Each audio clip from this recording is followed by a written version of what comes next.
Hi, hello. I have recently come to the realization that although school was a harrowing experience filled with constant anxiety and performance strain, I was actually so extremely lucky to have the environment that I did. Now, that statement is going to sound odd. In some ways, that's obvious. I had some privilege. I went to a small school in a small town where I didn't have to constantly worry about things. I didn't suffer discrimination for my race, and we had class sizes which facilitated actual one on one investment from the teacher to every student. Well, on the other hand, since it was the early 2000s, there was also a fundamental lack in understanding for different children's needs. The willingness to provide children accommodations was a lot more rigid.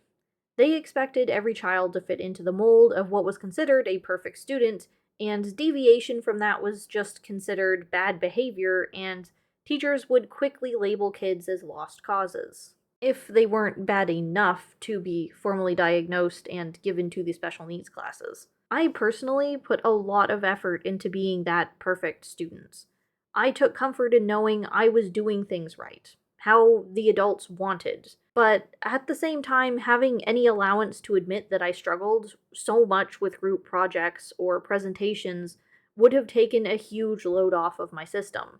It's a double edged sword. The rigidity to teaching in the 2000s provided me clear rules to follow, but even if I was ever honest with the paralyzing upset of some situations classes put me through, I knew it would be met with dismissal. It was very much a time and place that treated low needs neurodivergence as an excuse, that troubled kids were just not trying hard enough to conform. The same goes for any kid who underperformed, for that matter. So, although my school experience could have been better, it certainly could have been worse. And I consider myself extremely lucky to have had most of the teachers that I did in public school. Because I was otherwise a straight A student in paper tests, they allowed for exceptions in the seemingly less important areas. I wasn't the most athletic child. I was skinny and fit enough, but I wasn't very capable when it came to sports. My performance anxiety was always off the charts during team sports, so I was uncoordinated and passive, staying at the back, only ever participating as much as I needed to. It was a mercy of all of my public school teachers to give me a higher phys ed grade than I probably deserved, because it seemed like a shame to mar an otherwise perfect report card.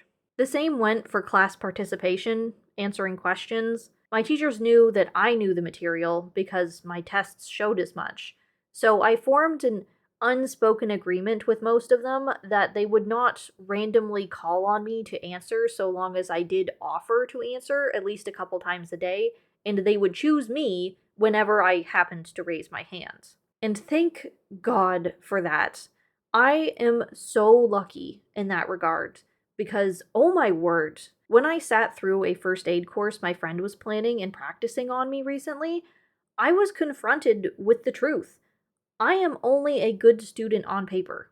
When it comes to active participation, I am actually hopeless. If I'd had teachers who had ever pushed me to answer questions when I wasn't expecting it, they would have thought that I was grades behind my level instead of grades ahead. Whenever my friend prompted me over call for a response like, "What would you do in this situation?" I found myself at a complete loss of words, empty headed.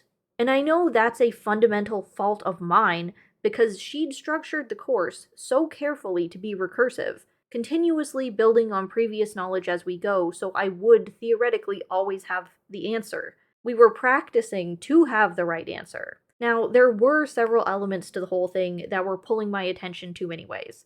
I was looking at the teaching goals, hitting a timer to see how long sections took to explain, responding over webcam, and I know it would have been a bit different or easier if I were in a class with a physical handout in front of me to focus on, but at the same time, the inexplicable shock that my brain would go into having to switch from I'm listening to I'm expected to respond was insane. Quite often, it felt like I couldn't answer even the simplest questions. Because this is a topic that requires your subjective experience and input to be able to respond to first aid situations, sometimes I knew what answer I was supposed to give in hindsight, but I'd go completely blank in the moment because it wasn't like the actual truth that I was envisioning. One of the first repeated things that she taught me to do in an emergency is to take control of the situation, assess, and call 911.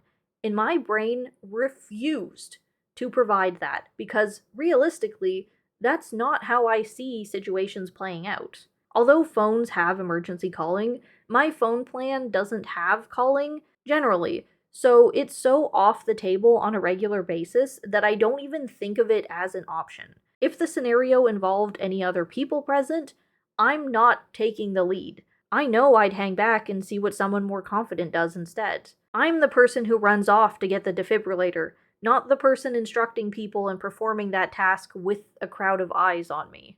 And when the answers that would come to me are ones that I knew weren't right, I'd just start scrambling and not be able to come up with anything. The really weird thing is, for some reason, even though the answer to scenario questions were always supposed to start the same, my internal voice kept feeling like it was a trick question. I kept getting stuck because I was determined that I had to say something new. And that's not the point. That's not how the course was supposed to work. That's just some weird ingrained need that I apparently have to feel like I'm being smart by being inventive. I felt so goddamn stupid when I'd freeze up and not be able to answer her very simple questions. I've taken a first aid course before, by the way. It wasn't new material. And in this situation, it was just me alone with someone I'm otherwise comfortable with, and the paralysis was still that bad. So I don't know how torturous school life would have been if I'd had teachers that demanded random participation. Class presentations made me sweat and shake and want to cry, but at least I had a lot of time to prepare for them. If every second of every day I'd been under threat of being called upon and making a fool of myself, would I have survived schooling? I certainly wouldn't have been a straight A student. As much as I understand how important participation is to some topics, the fear of being perceived or failing is just so crippling. And back in the day, there was no argument for accommodations for that sort of thing unless you were severe enough that you already had a doctor's note. If all the other kids were expected to do it, then there were no easily accepted exemptions. I don't think it would have mattered if I admitted the amount of internal panic that I suffer because they'd have said, that's just life. It's a skill that everyone has to learn, and avoiding it won't help me in the long run. And honestly, I still kind of respect that way of thinking, not just because I internalized it. It is technically right, but at the same time, exposure therapy hasn't really helped me. I've just spent my whole life experiencing undue stress, practicing something that I'll fundamentally never get better at. So, yeah, I'm not the perfect student that I prided myself on, because when it comes down to it, I lack the ability to actively participate in class without freezing up, and that is, ideally, what makes a good student. To be able to prove their knowledge in ways that aren't memorization or regurgitation. I would have been better able to do presentations if I could pre-record my speech and play it to the class, but that wouldn't have helped me with in-moment answering questions. Maybe writing my answer on a whiteboard and holding that up instead of talking would have helped? I don't know. I guess it would depend on how judgmental other kids seemed towards my exceptions, because that's why I never complained and powered through anyway. I didn't want to stick out. What's an accommodation that you think would have improved your school experience? Or I'd be interested to hear about any that are being implemented now.